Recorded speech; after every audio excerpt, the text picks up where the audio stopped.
এবং এই সংকটগুলো অতীতে কেন সমাধান হয় না আমরা এটা মানুষকে বুঝাচ্ছি যে যারা জনপ্রতিনিধি ছিল তারা আসলে সততার সাথে তার কাজটি করে নাই, টাকা লুটপাট করেছে এবং ফলে এই রাস্তাগুলো ঠিকমতো হয়নি এবং বিগত সময় তো আসলে মানুষ ভোটও দিতে পারে নাই।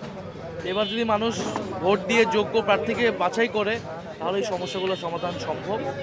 আমরা সেই নাগরিক জীবনের যে সমস্যাগুলো সেই সমস্যা সমাধানের প্রস্তুত। সেই প্রতিশ্রুতি একই সঙ্গে আইন শৃঙ্খলা সবশেষে আসলে আমরা তো সৌহার্দ্যপূর্ণ অবস্থা চাই, সেটার জন্য আমরা সর্বাত্মকভাবে আমরা ছাড় দিয়েই চলতেছি।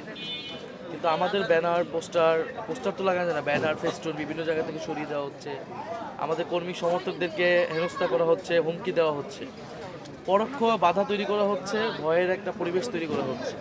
হয়তো সরাসরি আমাকে বাধা দিচ্ছে না, কিন্তু এক ধরনের কিন্তু চাপা ভয় তৈরি হয়েছে এবং এটার কারণে কি নির্বাচনের দিন নিয়ে শঙ্কাও আছে যে নির্বাচনে